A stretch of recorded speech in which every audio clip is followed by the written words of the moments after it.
And this is the Jose Soto Show. You are listening to none other than, of course, Jose Soto. Wherever you might be today, good morning, good evening, good afternoon, whatever. And today I want to talk about gay high schoolers. And I don't know why this was brought up, to be honest with you. I was talking to some friends over the weekend, the Labor Day weekend, and we were talking about high school nightmares and horror stories that we have had in the past as high school students. And so, one thing led to another, and somebody pointed to this video that was uploaded to the internet by some guy named David Levitz. And he has some supposed great advice for gay high schoolers. And believe me, most of our stories that we shared with my friends and I were mostly not related to being gay. It was, some of them were. In particular, it wasn't the bullying that really was the problem, although it was a problem for some of us. It was the dating, the how can I put this? The hanky panky that was going on underneath, the cheating, the dating the straight guy kind of thing. That was really the problem that was going on back in high school. And of course, I said, you can't be dating a straight guy. You might be fooling around with a straight guy in high school, but you're not dating him. If he's straight, you can't date somebody who's straight. Anyway, maybe you can to an extent if there's money involved, but I seen that happening mostly to my people in Mexico, and I can share you all these stories that I know about these straight guys that date gay guys for money, but that's a whole different story. Now, this video was given to me and has been uploaded to the internet by David Levitz again. This is him telling us great advice from someone who has survived it for LGBT youth in school or high school, he says. Great advice from someone. Wait a minute, what do you mean from someone who survived it? I mean, we've all survived it. All of us went to high school, private, public, or otherwise, unless if you were homeschooled. In some ways, I think that's really good for gay students who are having a huge problem or problems in high school. You can go to the homeschool route. You don't have to, but that's also another option. If you are a parent of a gay child and you are very concerned about their safety, that's one option. Anyway, so this guy, let's listen to him. His name is David Levitz, and this is what he has to say. This is his great advice for all of us who are going through high school and you're gay. All right. Hey guys, today we're going to talk about being gay in high school. A few of you asked me this question for Ask David like a really long time ago. I'm finally... Whoa. What the... Whoa!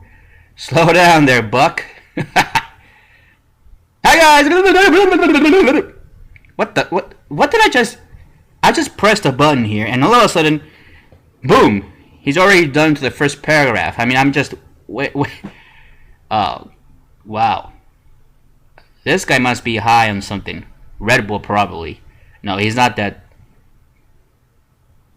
smart enough, I think, to get any drugs in there. But anyway, snide remarks aside, let me just go ahead and play this again. I mean, I was like blown away.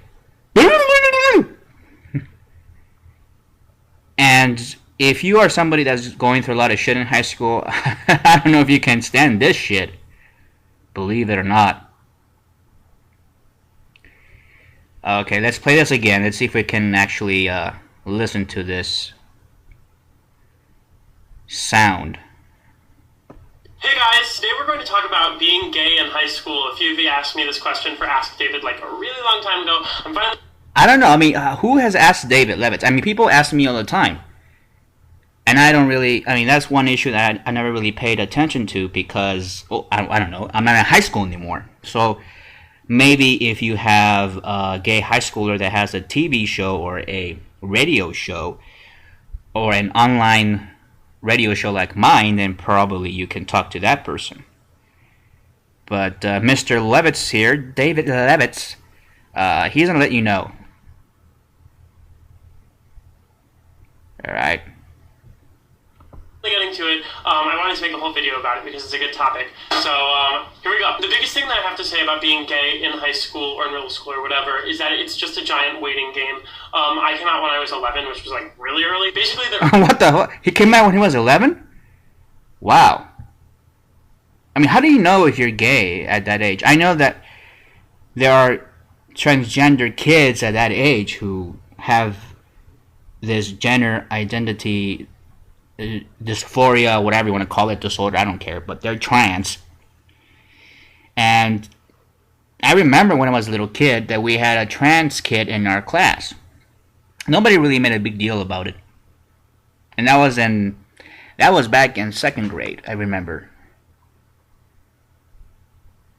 So, but sexual orientation is a little bit different when you are sexually attracted to somebody because now your hormones are pumping in after puberty. You go through puberty, and after going through puberty, then you sort of understand what your sexual orientation / attraction is. But at 11, that's pretty pushing it. I mean, that's really pushing it. I wonder if you ever met any NAMBLA members. They'll love you. Anyway, let's go ahead and play this again. It looks like he has a lot to say. Is it worthwhile? I don't know. Let's see. So, here we go. The biggest thing that I have to say about being gay in high school or middle school or whatever is that it's just a giant waiting game. I came out when I was 11, which was like really early. Basically, the earlier you come out, the longer you end up waiting for everyone else to come out, and you can end up feeling really lonely, and you're the only gay person, and blah, blah, blah, blah, blah. It also has to do with where you live and, you know, how liberal your school. Okay. Slow down, buddy. Slow down. You see, this is how fast he talks, that he goes from one point to another point to another point. Just settle down, and let's, I mean, here in the Jose Soto Show, we want details. We want to know exactly what it means to come out earlier than anybody else. It's a very interesting point you're making, David, but if you're going to be spouting off like a firework, then I'm not sure if we're going to be able to get anything, if anything comes out of your mouth. Let me see.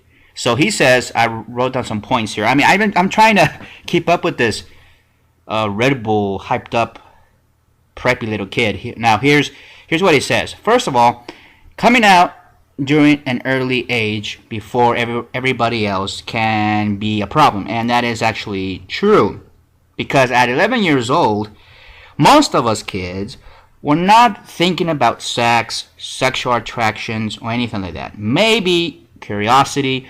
You see a Playboy magazine. Ooh, it's naughty. I want to see it because you're being naughty. It's curiosity. Boys will be boys. Boys do that. I seen boys when I was that age messing around, but it wasn't really sexual. It was mostly screwing around. Haha, look at my wee-wee's bigger than yours. Well, not wee-wee, but we said something else. In particular in Spanish, because I was raised in a Hispanic neighborhood. So, yes, at 11 years old, when you say I'm a homo, it's different from just playing around with kids. So this is the crux of the matter, where the gay liberationists and the Gleason activists really need to be aware of is how young do you really want to go with this? I say no younger than 15. Why? Because in my culture, 15 years old, you're pretty much already set. I mean, I'm going through culture. Now, of course, Mr. Levitz here says, well, it depends where you live. And that's true. Depends where you live. So where I lived, where I grew up, is that when you're 15, you probably were already screwing around. So okay, 15, I'll accept that based on my own experience. Sociologists, pediatricians, whatever, they'll say, and sexologists will say that the proper age would be 18. That's why you have a lot of states with the age of consent at 18. And what we have is, if we have a lot of these activists saying, if you're a gay kid and you want to come out, go ahead at age 10, 11, 12. But the problem is that if, let's say, okay, I'll accept this pseudo idea that there are kids at 11 years of age, because I didn't come out until I was at least 16 years old, until I fully grasped the picture. The mind of a child at that age it's really small compared to that of an adult, and it still has a long ways to go to mature. And so a child at that age will probably feel something, but cannot comprehend what it is. Today in our society we say, oh, you're a homo if you believe this, if you feel that. I mean, we immediately go to the homo part.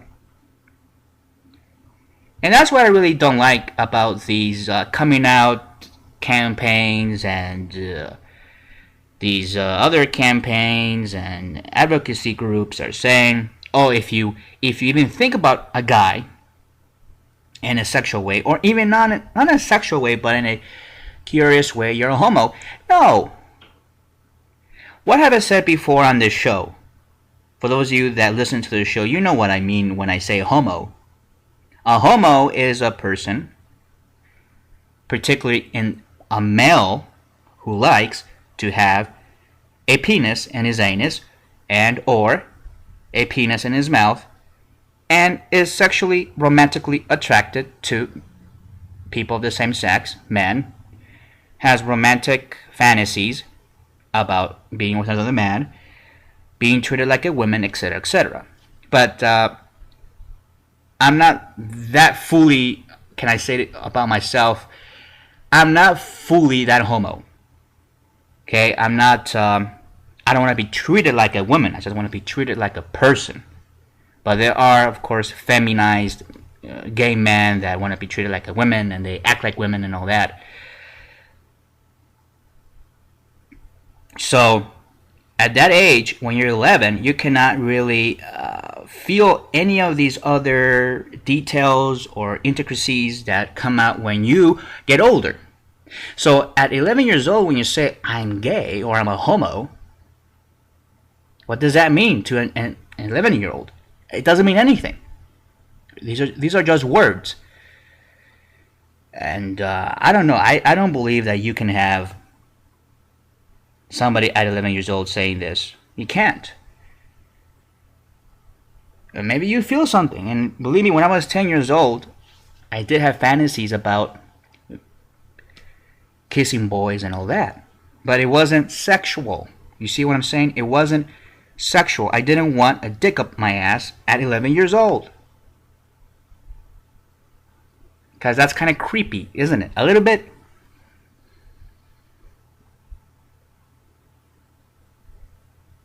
I didn't lose my virginity until I was 15 years old. Because that's the customary age when you lose your virginity. And even at 15, I didn't know what the hell I wanted. At 16, I kind of knew. Well, not kind of, but I fully grasped the picture here. But growing up, even to my 20s, I was still maturing in this area. And people do find their niche, per se. And as I grow older, I began to understand my culture, the Mexican culture, why Mexican men, Latino men act a certain way, why would they want to have sex, or not have sex, but sexual contact with gay people and then be married to a wife. And I mean, I didn't understand. But it took me a while to comprehend. It takes a while to comprehend. It takes time. Time is on your side. And I don't know why we are rushing our kids today to feel anything sexual. 15 is fine. Fine. I accept that reality. And I know there are a lot of parents who don't accept that. Parents are very, very, and I understand. I fully understand that. Parents get really uppity. They get, they get really edgy when we talk about their kids' sexuality when they're in their teens. It's very edgy. And I know because I have nephews myself. My sister was really edgy about that kind of stuff. So at 11 years old, I have to say, wow, then you must really have a big brain. You must really know a lot about yourself when you're at 11 years old. Because at 11, I did have crushes on boys, but I didn't have this urge to go ahead and rent a hotel room and have butt sex all night. It didn't click that way. So hopefully people will understand this. That I think this David Levitz guy, this little, he's not little anymore. He's probably 18 years old somewhere there, 17 or I don't know how old he is. He looks 18 years old. He's trying to make it look like, oh, I know everything. I know how it is to be gay in high school, blah, blah, blah. I was gay when I was 11 years old. So if you were having butt sex when you were 11 years old, or oral sex, wow, you were a little slut. And I don't mean it in a Rush Limbaugh way. I mean, I'm just saying, there's nothing bad with being a slut, but it's your business. But it just, for me, it really raises a lot of flags, red flags in particular, when you are saying, at 11 years old, I know that I was a homo. Really? Wow. Or that you came out, not that you just knew that you were a homo, but you came out. Came out of what? There was not closet there to begin with. A closet is built over time when you know it and you deny it. This guy had no closet at all because once he felt anything, oh, I have a crush on boys, I must be gay. That doesn't really cut it. You have to have more than that. You have to have sexual attraction, romantic attraction. You have, and all these feelings and emotions come at you when you're older, when you are an adult. That's why adults engage in these activities, not children. I don't know about you, but that's just how I think. We're going to take a short little break, and we'll continue with this LGBT high school student advice. And so don't go away. We'll be right back after these short messages. And we're back. I don't know about you, but when I was a young kid, I was not thinking about butt sex or anything like that. How about you? At 11 years old, if you're a homo, like me, have you thought about butt sex when you were 10, 11 years old? Of course not. The majority of us were not thinking about that unless you were exposed to it through porno, or you saw it somewhere, or I don't know, you were raped. Hopefully this guy wasn't raped. I don't know, he looks adjusted, but he just talks too fast. I mean, we have to get point by point, and all of you know how I am. I want to, get to the bottom of issues point by point and basically pull things apart. When I began to pull things apart, people get really uncomfortable, and I understand that. That's why many other gay activists, when I used to be a gay activist, they didn't like me because I pull apart everything. I was the devil's advocate. Well, you need one. You need to really go over the details and make sure that what you're doing and saying is actually beneficial in any way. It's good for society, it's good for the community. So, and yes, I understand gay teens, gay high schoolers go through a lot of shit. So do everybody else. Here's the thing I want to say. High school is not the world. It's not where things end. If you're in high school and you're a homo, basically listen to this. I mean, if you want some advice, which I hate giving advice, but I will just give you this perception of mine. This is my perception. If you think that the world belongs in high school. It's basically where everything belongs, where everything starts and ends. You're mistaken. If you think that the antics that go on in high school, that's all there is to it, and once you go to college and you grow up and start your life, that you're gonna leave that all behind. No way, Jose. Just because you graduate from high school, you think things are gonna get better? No. It doesn't get better, okay? It gets better. No, it doesn't. You're gonna meet a lot of people. Some of them will help you, some of them will actually shit on your chest. And you're not gonna like it. They're gonna take a big, huge Godzilla dump on your chest. It's gonna stop you breathing. Okay? Both the stink and the pressure. You're gonna meet people at work that are gonna shit on you every day, the whole day. And I used to have that kind of work environment. And it wasn't sexual at all. It wasn't even about my sexual orientation. But other things. What gay high schoolers need to understand is that the sexual orientation part is not gonna be the everything that is gonna, the world is not gonna revolve around your sexual orientation. Problems are always going to come up that are going to be not related to your sexual orientation. Let me put it that way. You're going to have financial problems maybe. You're going to have maybe health problems.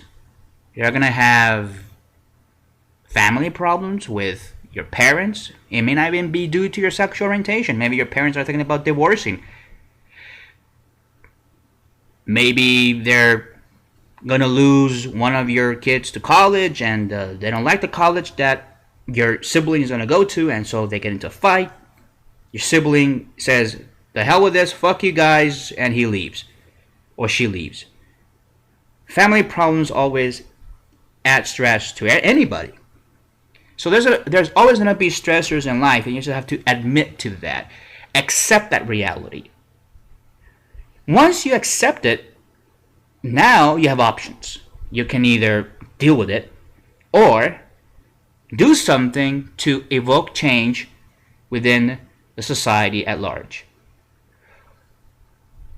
I don't know what that is, and it depends on what issue is your pet peeve. And I've talked about bullying. Think about it. Do you think that It Gets Better videos are going to make things better for everybody else? Isn't it going to change society? Of course not. The only let me say this. The only thing that can change society regarding this issue is you, the person.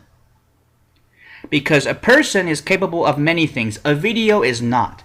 A video is just an image with sound.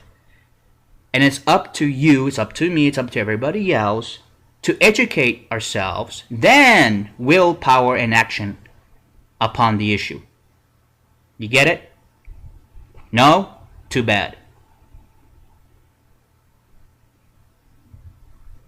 For those of you who are supporters of Weenie Dan Savage, well, all I can say is fuck you.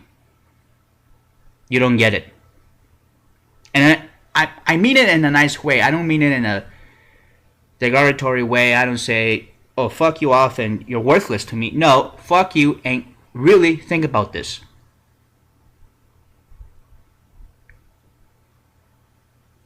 Now, I don't want to bring that up, but since we're talking about bullying, right?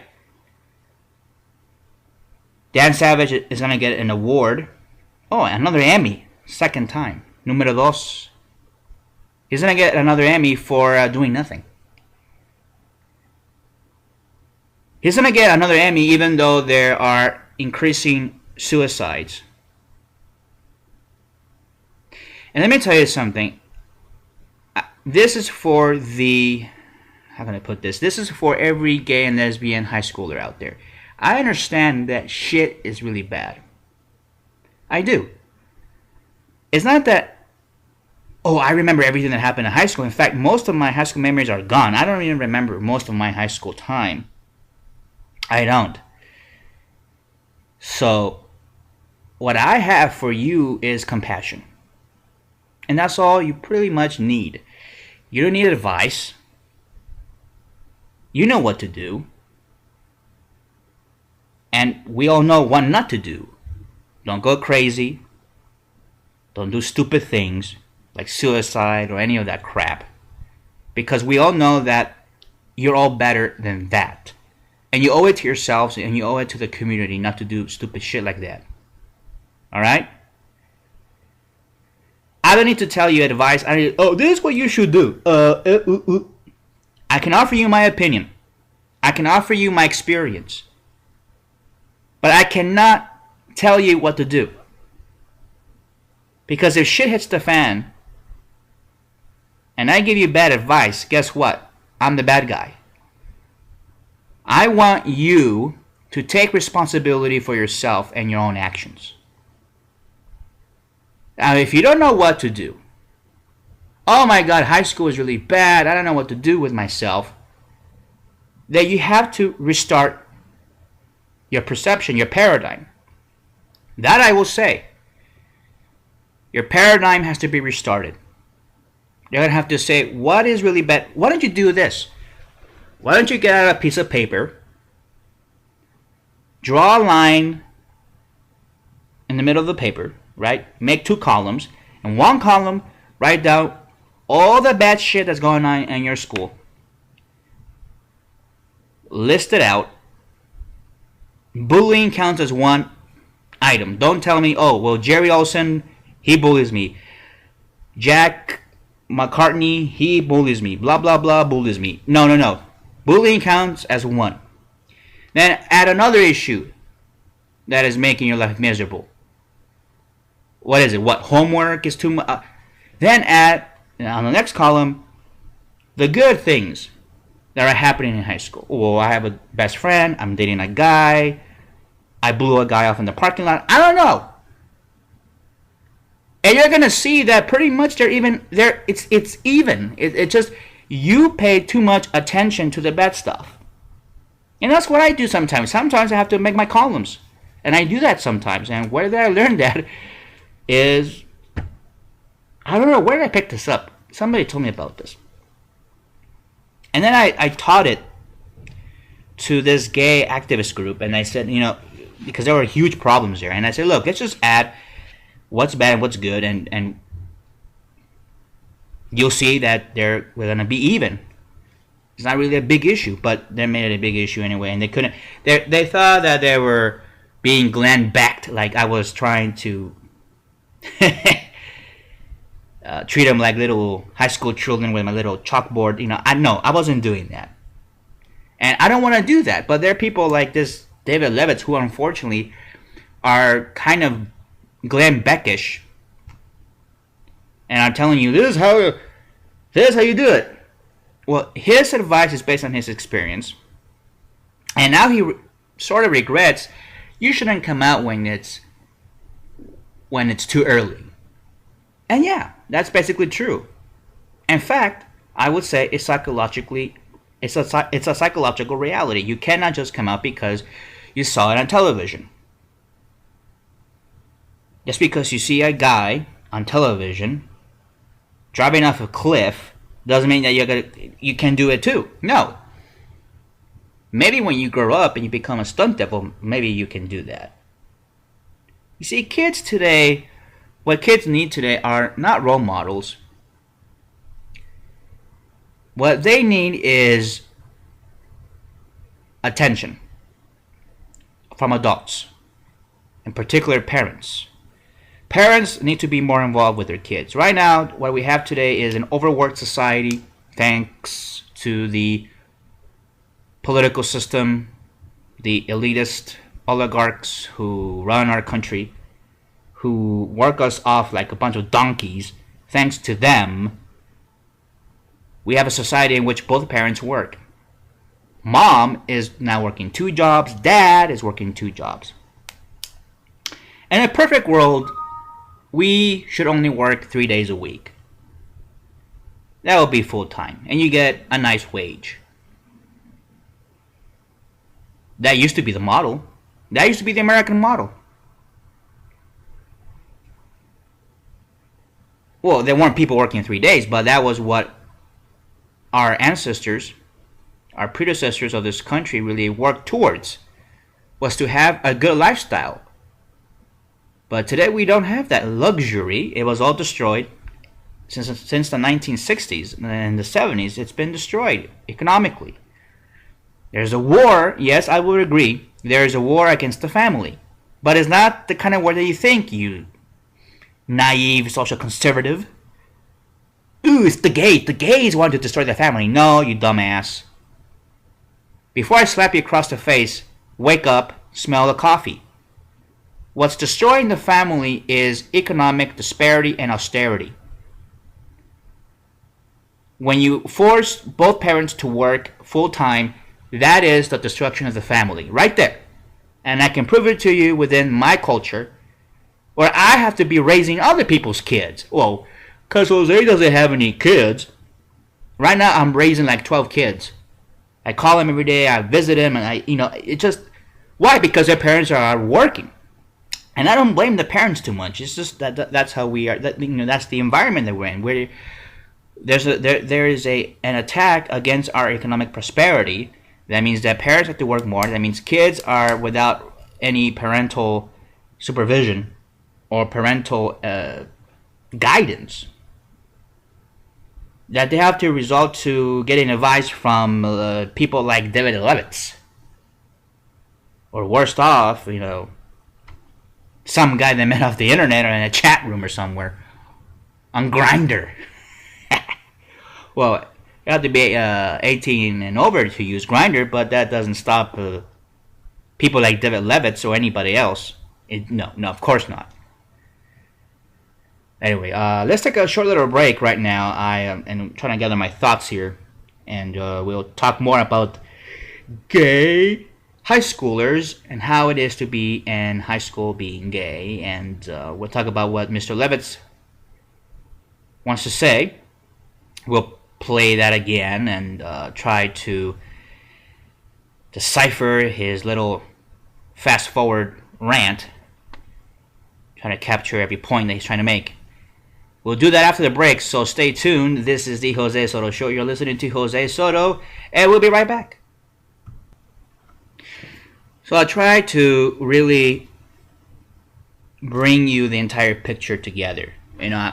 I want people to understand, why does Jose go into these other rants, if you want to say that. Because it's part of the picture here. Why is there so much bullying in high school? Well, because you have non-existent parents who don't discipline their children to say, hey, be respectful in high school. Don't be messing around, don't be screwing around and being a bully. Unless, of course, the parents are the bullies themselves. But what I notice is that most of these bullies are cowards who don't understand human compassion, who don't have a sense of morality, who don't really understand what it is to be human, because they've never had that kind of love and compassion from their parents as well. That's what really triggers bullying in high school. It's not homophobia or anything like that. It's just that they view gay people as being weak. So our reaction should be very simple. You either fight or you fly. But I would just stand there and fight. The reason why I would do that is because bullies pick on the weak, and when you are showing weakness in any shape or form, they will continue to pick on you no matter what. You have to stand up for yourself. It's not about that it gets better. No, it's not going to get better. It will only get better if you actually stand up for yourself. How about that? Stand up for yourself and tell that bully, fuck off. Fuck you and don't bother me. And if you fucking bother me, I'm going to suck you in the face. How about that? And if he punches you, which he will, if he try to hurt you physically, you fight back. It's going to be bloody. It's going to hurt. But at least you stood up for yourself. And that means that for the bully, it's not going to be easy to pick on you anymore. So the bully will be discouraged anyhow to not pick on you. And if you want to go to a martial arts school, that's fine, do it. Do what you have to do to defend yourself. If you love yourself, which most of us do, you will do what it takes to defend yourself, to protect yourself, and to protect your dignity. And have high self-esteem. You don't need It Gets Better videos. You don't need all these other bullshit. The best defender of yourself is yourself. Really, that's, I mean, it sounds kind of cliche-ish, but it's reality. Okay? Now let's go ahead and listen to more of this young high schooler, gay high schooler, David Levitz, who has great advice for all of us who are in high school. Let's see what else he has to say. Okay. I'm gonna play. So, here we go. The biggest thing that I have to say about being gay in high school or in middle school or whatever is that it's just a giant waiting game. I came out when I was 11, which was like really early. Basically, the earlier you come out, the longer you end up waiting for everyone else to come out, and you can end up feeling really lonely, and you're the only gay person, and blah, blah, blah, blah, blah. It also has to do with where you live and, you know, how liberal your school district is. I was lucky enough to go to a really diverse high school, and they were generally very accepting. Most of my problems were in middle school, when everyone was not so accepting, just because everyone was like little and immature. So a lot of my advice is going to come from my middle school years, because once I got to high school, it was much better. The first word of advice I have for anybody is do not crush on straight boys. I had a big issue with just having mad crushes on straight boys in middle school, because I was the only gay person, so they were just guys. Having crushes on straight boys ends poorly for both parties. You end up looking like a big creeper, and then they end up hating you and sort of bullying you. And like, I'm not saying it's completely unwarranted, because it does suck to be the only gay person and be lonely and stuff, but I would not advise you to do this. It doesn't end well. In terms of meeting... Okay, so now he's saying don't have a crush on straight guys. How can you do that? That doesn't... You see, this is not realistic. And now he's just making up stuff as he goes along. Well, maybe he's not making up stuff, but he's trying to make up solutions that are not well thought out here. If you have a crush on a straight guy, well, you have a crush on a straight guy. That's how it is.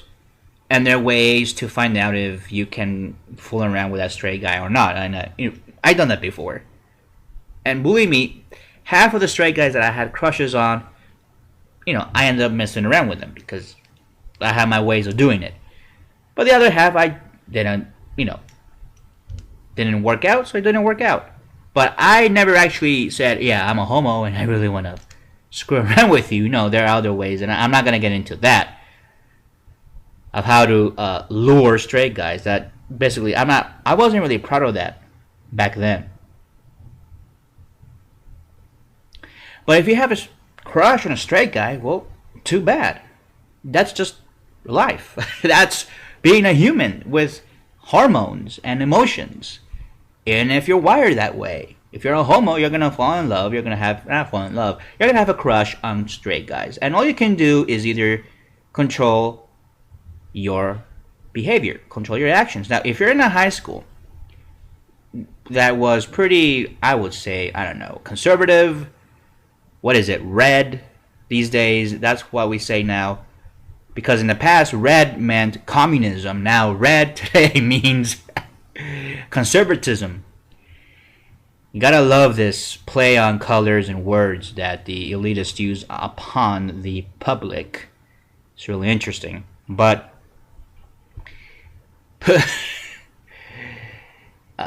it's impossible to control your crushes. It's just totally impossible. Now, if you have a crush, then you have a crush and deal with it.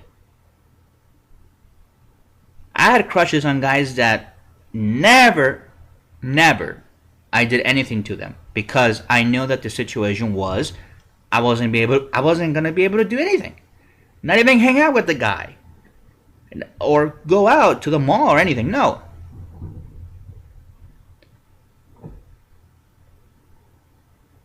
And well, if you want to see one of my experiences, if you want to hear about it, I will share you one experience where I had a straight guy. I had a crush on a straight guy, and his name was Jerry. So we ended up, let's say, in the movies. We were hanging out. Everything was fine.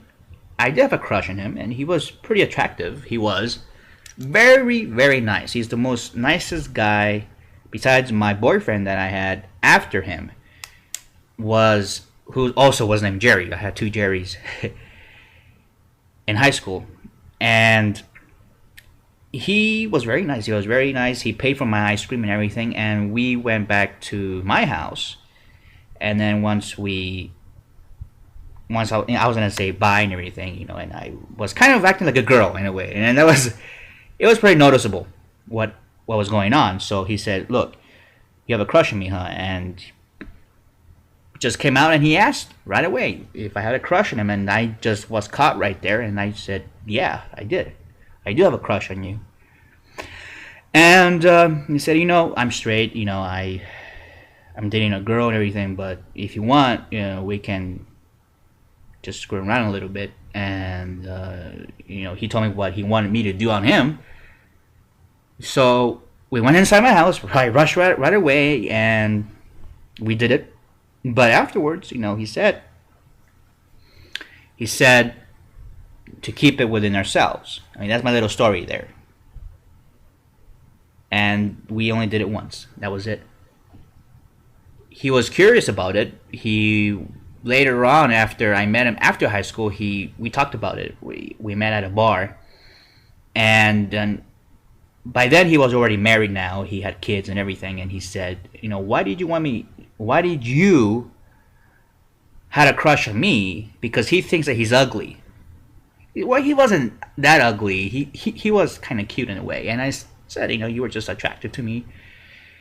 And he said that he really thanked me, actually, for the blowjob that was given, because it built up his self-esteem in a way. And it did. Straight guys are weird, okay? Especially in my community. They're weird. And not that weird. It's just that guys, we have this sexual complexity. And it's hard to explain. I try to explain all the time. And I can only explain based on my stories and my experience.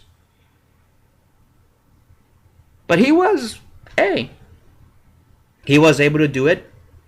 My fantasy came true. We did it once. And he just went on his way.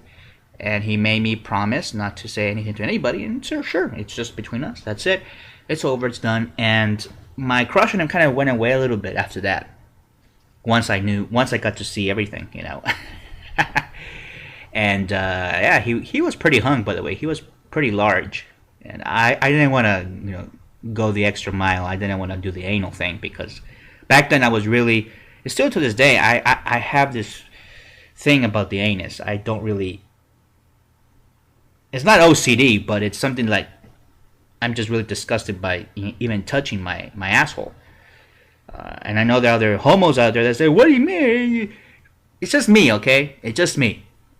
But I have a really peculiar and very not interesting sexual life, okay? My sexual activity is really, really limited. And I did it with a lot of people. It's just that it wasn't that extravagant. Yeah, there are a few times when I went all out with probably chains and whips. That was once. That was later in college. But I didn't go that. I'm not that sexually, how can I put this, sexually daring. And people always email me, "What have you done? What do you mean you're boring?" So I know people are curious as to what I do in bed, but it's not that enticing. Let me just say that it's not pornographic material. All right, I know. Anyway, so that's my take on having crushes on guys, and that was my little story. I hope you kinda enjoyed it. Yeah, I left out some few details, but I just don't want to I don't want to make this into a 3-hour show about me and my straight crush in high school. I had many straight crush. I had a crush on many other straight guys, and like I said, half of them went for it, and the other half were non-responsive, and that's fine. I didn't go after them anyway. They came after me in a way, like my friend Jerry did. He asked me straight out, and he told me straight out what he wanted to do, so we ended up doing it. So, what I want to say in the end about this experience that I just shared with you, my own personal experience, and I'm trying not to have that many hang-ups. I'm trying to be more open with you, so that way you can understand where I come from and why I think the way I think, and why I say the things that I say based on my experience. What we have to understand then in the end is that it depends on every situation, and of course, David Lebet's here with his advice sort of correct. It depends on where you are, who you're with, and my high school and my middle school were all the straight guys were basically horny bastards. Still to this day, they are horny bastards. I don't talk to all of my straight friends that I had in high school, but most of them married. They had kids now. But I don't know. Maybe they still mess around with other guys. I don't know. Maybe they do. And it depends. It depends on the culture. I was raised in a Democratic district area in a city that was filled with corruption, obviously, by liberal Mexicans, blue Democrats, working class people. Yeah, there was homophobia, always. And it was mostly clownish homophobia. Making fun of other gay people. But what happens is that there were, and I was picked on too, when I was closeted. But once you come out, it just goes away. That's what happened in my school. I don't know about your school. But the guys, the gay guys that were out and about dancing and prancing around the rainbow in my high school, they were pretty much left alone. Nobody bothered them. And I knew they had problems in their families and stuff like that, the usual stuff. But as far as being bullied in front of me, I didn't witness that at all. Because, I don't know, everybody was doing it underneath the sheets in secret. I don't know. I had my share of shenanigans and hanky-panky, so... But just because you have a crush on a straight guy, it doesn't mean it's your fault. No, it's just you have a crush on a straight guy. It happens. Deal with it. It's just like straight guys when they have crushes on fat women. Or they have a crush on an ugly girl that they don't ever imagine ever being in love with. But they have this crush now, and they can't deal with it. It happens a lot. It happens to everybody, not just to gay people. Alright? Anyway. I'm going to take a short little break. I'm going to take a sip of water. We'll be right back after the short messages. And we're back. Being gay in high school. How's that? How is it like to be gay in high school? Well, if you heard my last segment, you probably already know that I had a sort of wonderful time in high school. It wasn't that exciting. And yes, I had my issues in high school. I was being bullied. Yes, I got bullied twice in high school, and I deal with that my own way. One of them I did get violent because I wanted to defend myself, and the other one was basically an ex-friend of mine. We were good friends since elementary school, and he started to catcall me and call me all these names because we broke up our friendship. So he was mad, and well, I broke it off because the guy was a fucking asshole, and he was a loser, basically. And he had loser friends. And by the way, all of his friends turned to be homos. It wasn't just me. Oh yeah, my friend Kaz, I remember him.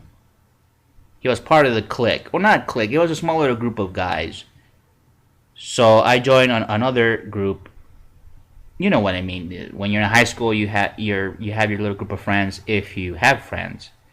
And I had my friends, so I went to a bigger group of friends.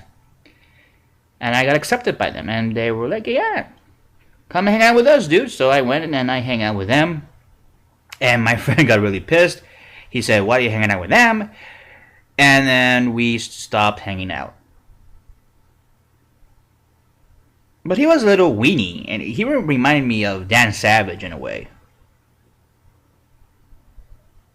And when I bought a car, I was 16 years old when I bought my first car. Yes, I did. I bought a car. It was a 1982, really well refurbished Firebird. And I took it to school, and he was livid. He was pissed, and that was when the bullying started. Was when I got the car. You could see he was jealous. That motherfucker was really jealous. Anyway, let's play some of this, and let's see how much we can get into this short 10 minutes that we have left of the show. Here's David Levitz saying, what should gay people in high school do? He has supposedly great advice for all of you LGBT high school students. Let's listen to him some more, shall we? All right. People, I'm actually really glad that stuff like Grindr didn't exist when I was first coming out and coming to terms with being gay and stuff, because I feel like it could have put me in a bad situation or something, and now that I'm grown up enough, by the time Grindr came out, I was like, oh, like, this terrifies me, and I'm not saying that there's anything wrong with it, but I definitely think that people under the age of 18 should stay away from stuff like Grindr, just because there are a lot of people there that want to take advantage of young people. Huh? What does Grindr have to do with anything? Oh, wait. Is he saying that there are high school students who are using Grindr? Are they? Well, I believe they are. I remember that in my high school years, we didn't have Grindr and any of this bullshit. We had an internet website called gay.com, and they had this high school section. It's not there anymore, obviously, because they didn't want these chicken hawks to come out and start to lure these innocent, naive, gay teenagers. So that's where I met up some guys, but I only met one guy off of that when I was in high school. And he was 17, I was 15. I don't remember, was he number 3 or I don't know. Doesn't matter. It was a long time ago anyway. Nobody gives a shit. But Grindr for high school, you don't need it. In fact, even if you graduate high school, you don't need that shit. Look, my best relationship that I ever had in my life was with my first boyfriend who was in high school, who I met in high school. And he was a very complicated guy because I don't know what he was. I don't know if he was bisexual, even though I don't really believe in bisexuality. I don't want to offend anybody. Yes, all of us have a sense of bisexuality. We do bisexual things. I understand that. But I think he was one of those classical bisexuals in which, yes, he fell in love with a woman, and he also fell in love with me. But then he dumped the woman for me. So that was really interesting. I don't know, maybe he was gay or anything, but unfortunately, he did pass away later on, so I wasn't able to really grasp everything that was inside of his head because he passed away too young. Unfortunately, you don't need Grindr though. You can basically meet other guys anywhere. At the mall, that's where I met some guys. At the mall, at the grocery store, at the park. And I don't mean by going out cruising or trying to find sex or a blowjob or whatever. No, you don't need to do that. And you meet people all the time. Through friends, going to parties, you meet somebody. It happens. And some of you might think, I'll never meet anybody because I live in North Dakota or whatever. No, you'll be surprised. If you get out of that mentality, I won't be able to meet anybody. I need to go on Grindr. I need to go on the internet. You're not going to find anybody, not even on the internet, because now you just chop your head off socially. Because you're saying that your social capabilities are now limited. And with that kind of mentality, you're now going to basically jinx everything and every opportunity that comes to you for the chance to meet somebody. I hope I made myself clear with that. It's just that when I get a thought in my head, I really want to express it as we go along. Anyway, let's see what else Mr. Levitz has to say. That don't necessarily know what they're doing yet, and it's sort of sketchy. So I would stay away from Grindr if you're under the age of 18. In terms of bullying, I was really lucky that I got to go to a very liberal high school, but in middle school there was a little bit of bullying, and I got made fun of or whatever, and it did really suck. I mean, there's no way to say that nicely. It sucks to get picked on nicely because you're into guys. Once you go to college, hopefully you can choose to move to a location where you'll be more accepted. How about if I say it nicely? It fucking sucks, dude. There. And just college in general, people are older, people are more accepting generally. It depends on where you go.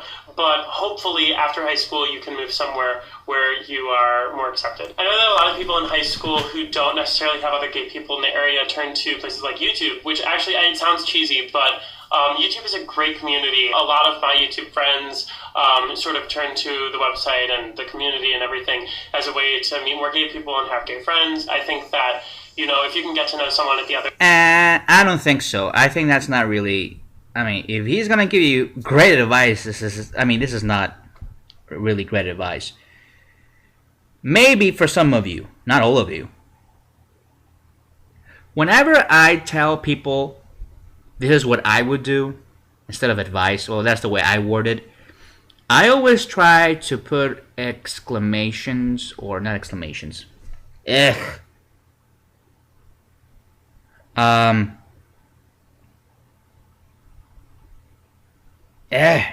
had that word in my head. Anyway, I try to explain to people that there are certain exemptions to my advice, if you can call it advice, is that sometimes it may work, sometimes it may not. You may have to adjust a little bit. For some people, maybe you might meet people on YouTube. I never met anybody on YouTube.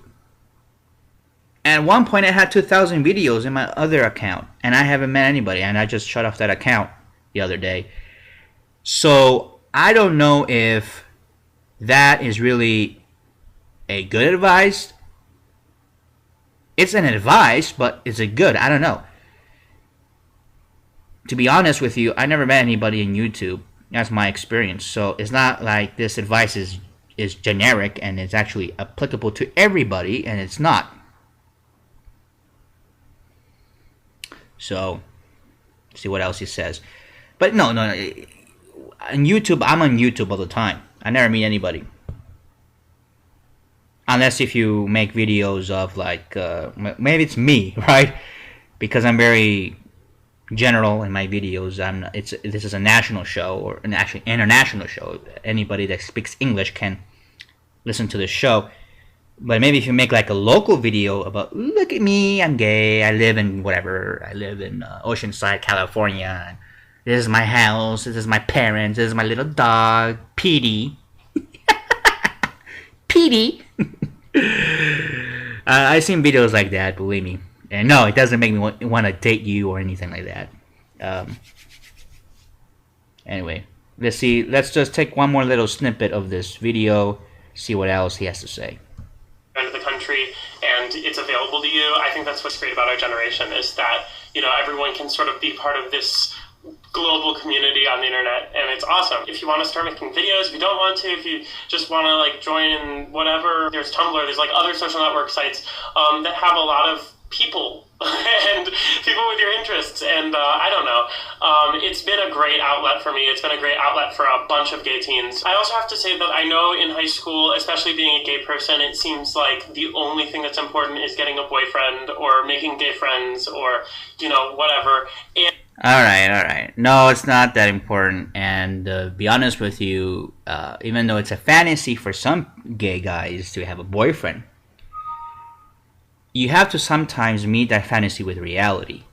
And for me, I met my first boyfriend in high school, and it wasn't that I pushed it or something that I really wanted at the time. I don't know about you, but this is what I've been able to experience many times, is that whenever I wanted a boyfriend, I never got one. Whenever I wasn't looking for one or I just gave up, boom, I get slammed with a boyfriend. That's how it works for me. So I guess if you look less, the more you find, especially regarding this. This is just for me. Maybe it might apply to you. Again, I'm looking for that word I was trying to say. Is it exemption? I don't know. It's just... I forgot what the word is. Anyway, screw it. But my advice to gay high schoolers is I have no advice. I don't. I can only relate to you my experiences. I have more stories if you want to talk about that.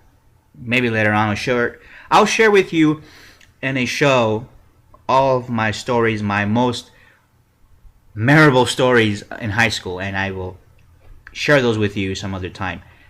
I think that storytelling and story sharing is a way better, how can I put this, therapy maybe? I don't know if it's therapy or not. Maybe for some of you it is therapy. Better way to sort out the issues. It's not always, well, this is what you do, X, Y, Z, 1, 2, 3, outline and everything. No, we don't need that shit. Experiences, sharing stories, understanding each other, that's how you can be able to motivate somebody to change their behavior, their paradigm for the better. And you can help them that way. And that's what I do. I don't give advice. This guy, David Levitz, who's the topic of our show, he wants to give advice. I don't know if it was good advice. I don't know what you might say. Maybe you might think it's good advice. I don't think it's that good advice. I think it's pretty mediocre. To be honest with you, I think anybody with a webcam can give advice. No. You need more than just a webcam. You need experience. You need history. You need to go through a lot of shit. And even then, maybe your advice might have some credibility to it. Maybe. Because even those of us who went through a lot of shit, we don't just go out there and say, okay, now I'm going to write a book. No. Most of us, we keep it to ourselves. Because we know that the only way that you'll learn is you go through the same shit. Even I can give you the best, that didn't sound good, the best advice that I can ever give you, but you can only learn through experience. That's the only way to go. And that is the end of this show. This is Jose Soto. I wish you a good night, or a good morning, or a good afternoon, or whatever. Whatever you're hearing this on YouTube and on our podcast, we wish you well. You can also subscribe to our YouTube channel to be able to listen to all of our shows. The Jose Soto Show on YouTube. And you can also follow me on Twitter. Sometimes I'm tweeting, sometimes I'm not. I'm sorry I haven't been able to tweet that much. But I'm going to start tweeting this week some few thoughts. The Real Jose Soto is my username on Twitter. You can follow me there. And also you can follow me on my blog. Sometimes I post. There are times I'm taking a little hiatus right now, but I've been a little busy with other stuff. I will be, though, posting some stuff this week on my blog, therealjosesoto.blogspot.com. Join me there, and I'll see you next time. This is the Jose Soto Show. I'm your host, Jose Soto.